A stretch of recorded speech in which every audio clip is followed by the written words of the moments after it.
Hey everyone, welcome to Cross the Ditch and See. My name is Laura and I'm so glad you're here today. It's still raining. Like seriously, it's still raining. I'm ready for a little bit of sunshine. I really need some sunshine right now and some warm weather. Don't like cold weather. Not complaining though, blessed with every single day that we have here on this earth. And I'm super excited about today because today we are going to start tomato seeds. Yay! I love tomatoes. I love them so much. My kids love them. During the summertime, my kids love eating tomatoes straight off the vine, so it's pretty awesome.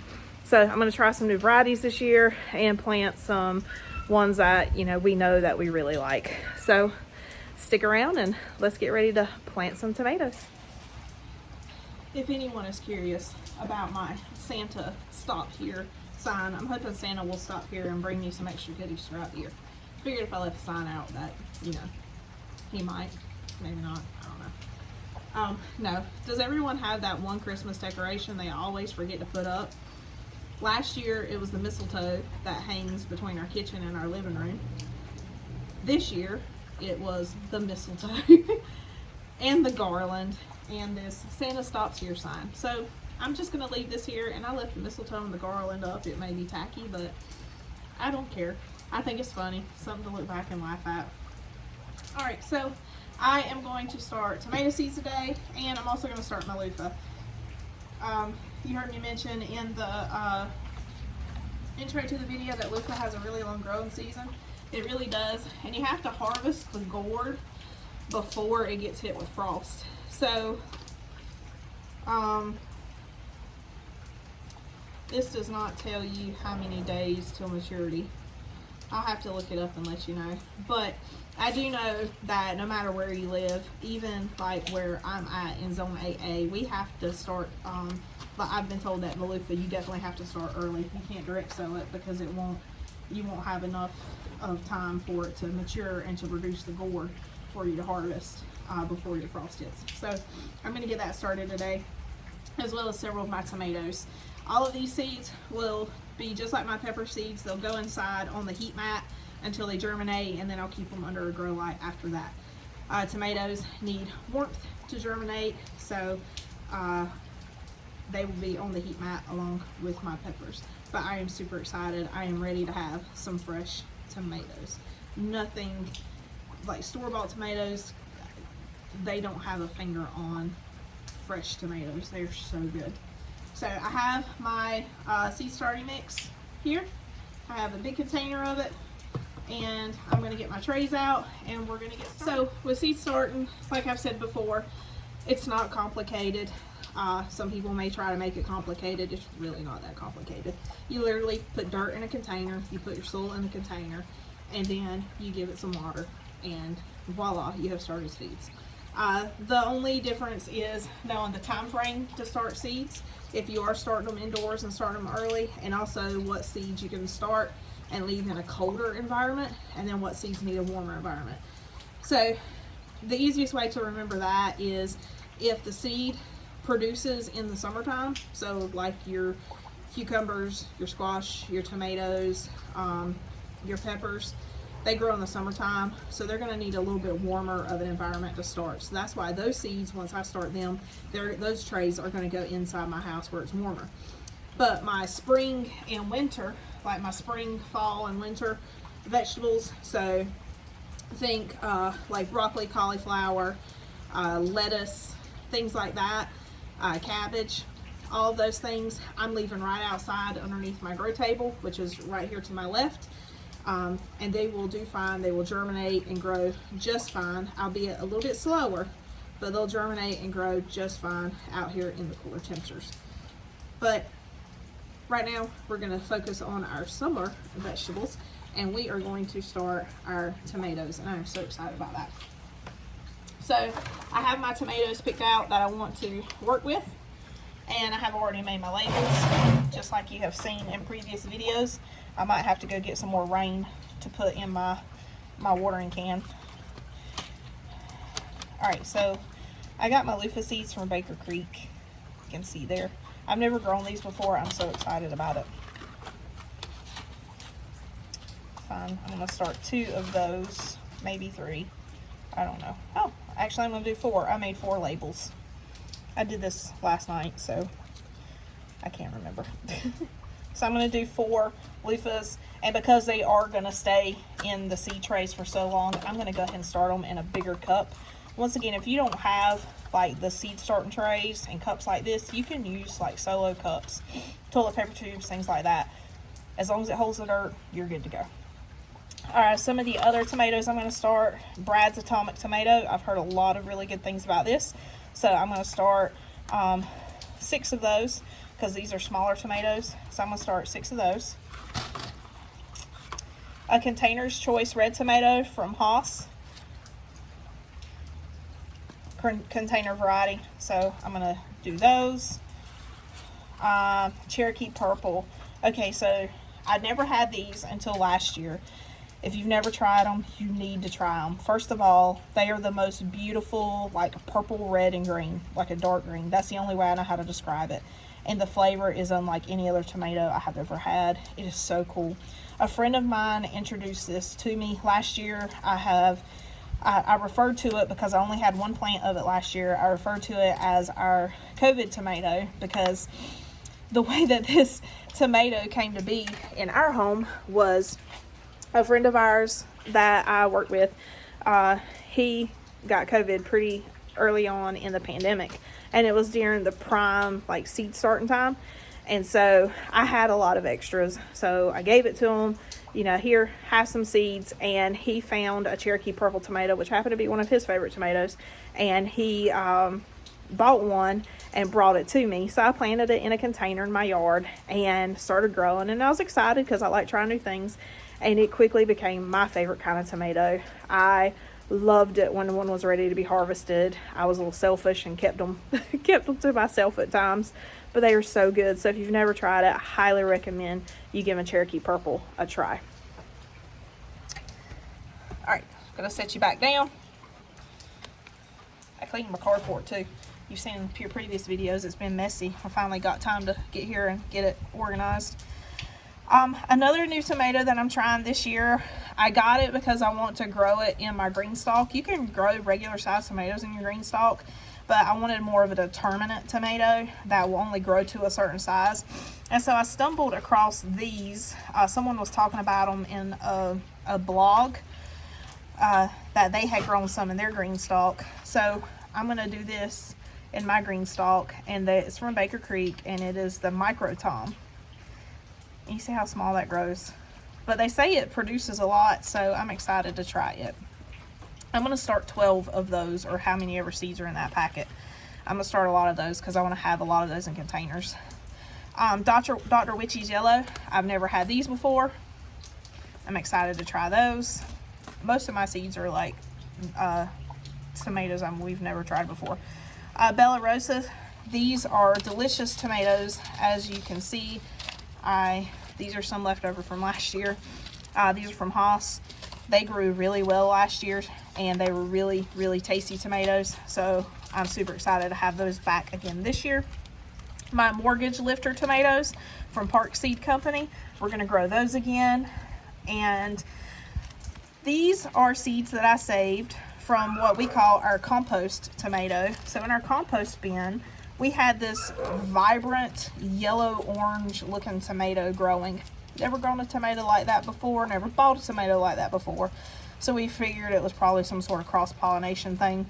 So I saved the seeds from it, and I'm going to try to grow it again, which I know with cross-pollination and with hybrid tomatoes, you're not always guaranteed the same thing year to year. So I just want to grow these again this year and just see what happens. But we call that our compost tomato.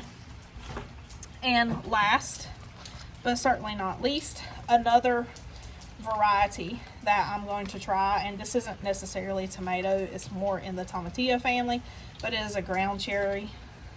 So Aunt Molly's ground cherries, I want to try these. I've heard that they're really good and they're really sweet, and I think this is something the kids would really love, so I'm going to grow some of those. So I'm going to start planting. Okay. So first thing I'm going to plant, I'm going to go ahead and plant the ground cherries. I'm going to do a 6-cell pack of those. So like you've seen me do in previous videos, I've got my seed start mix. I'm just going to fill my seed starting tray with soil. Make sure each section is pretty well filled. Go ahead and put my label in it. And I'm going to go ahead and water my dirt. I don't want to water it after putting my seed in because it might push that seed down a little bit further than it needs to be. So go ahead and water it in, which my soil is already pretty wet from where it was saturated when I put the bricks of the cocoa core into the water to break up. Holy cow. Okay. So I got seeds stuck in my glue. Those are tiny. I'm going to try to pick these out. I'm going to try my best to get 1 or 2 in each section. But if I get more than that, it's perfectly fine. I can break them up later.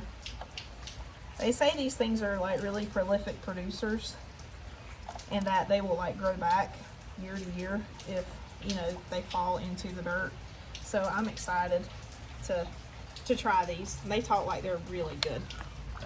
All right, I think because they're so tiny and they're dark, I can't really see them that good, but I think I have them all in there. I'm just gonna put a very light layer of dirt over top.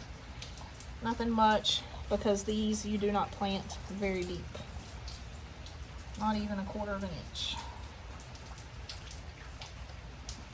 Just enough to keep them from blowing out. And I'm using the dirt that's just on top of my table from where I've been planting today. Okay, there we go. Ground cherries are done. Slide those down here. I'm gonna go ahead and fill a couple of these containers with some soil so I don't have to keep doing it with every, gotta up my sleeve. I don't have to do it with every time I go to put seeds in. That makes sense to me. I really don't, in the past I've never really grown a lot of peppers. If there's something that I knew my husband liked, I would grow that. Like last year I grew the Dragonfire Cayenne and then the Carolina Reaper, and he really liked those. So I haven't been able to find Carolina Reaper seeds yet. I'm hoping I can get some more because I failed to save them out of our peppers last year. So I'm hoping I can find some Carolina Reaper seeds this year to grow, or maybe some plant starts somewhere. Let's see what I want to do next. I think I'm going to do my microtoms next. I'm really excited about these. I'm going to plant these. I say I'm going to put them in my green stalk. I'm actually going to do these in like my Dollar Tree stackable planters that look like green stalks. So I'm excited to do those. And I'm sorry for the camera shaking. I'm trying to make sure I'm not missing any of my tags over here. All right. So I'm going to do microtom in 2 of these. Once again, seed starting, dirt, water, seed, you're good to go.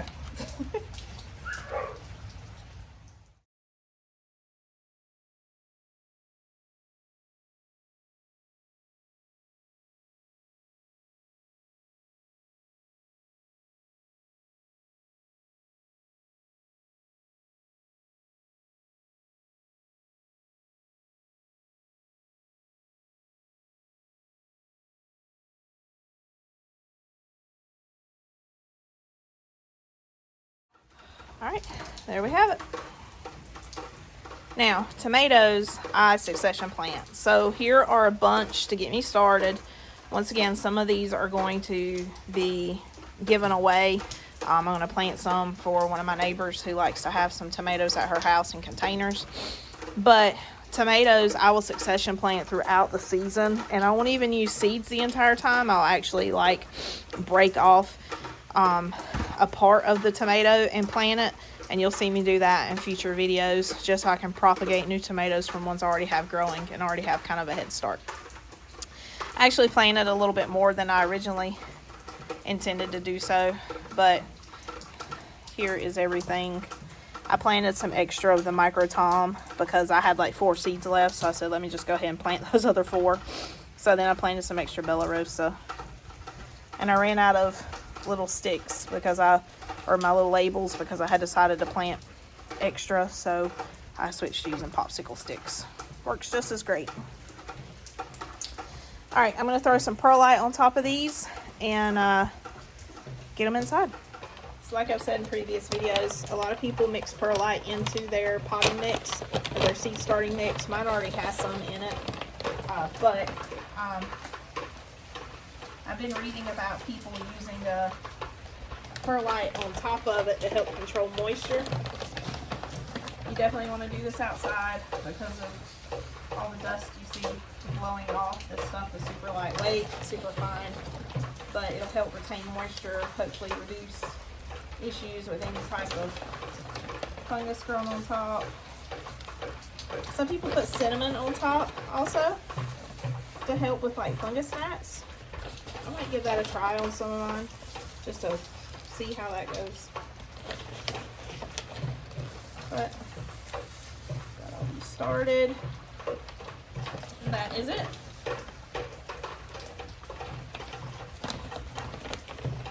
I'm gonna go put these inside on the same grow mat right next to my peppers. Well, I have my tomatoes and my loofah ready to go. So I'm gonna put those inside on the heat mat next to my peppers. I have set my, if you hear that little ticking sound in the background, I have set my watering can that is now empty back under the overhang of my house to catch water so I can water my stuff with rainwater along with my other buckets that I have sitting there. But that's pretty much it. So those are the majority of my summer crops that I'm going to go ahead and get started. In a few more weeks I'll get my squash and my cucumbers, things like that started. Here up in the next week I'm going to go ahead and start a few more of my cool weather crops to go out into the spring garden so we can have an early harvest of those, get some more lettuce, cauliflower, broccoli. I might try to do some more Brussels sprouts, I'm not sure. I'm going to try some kohlrabi. I've never had kohlrabi before, so I want to plant some of those and see if that's something that we like. So I'll be getting those started in the upcoming weeks. I'll be sure to post a video on that as well. Thank you so much for joining me.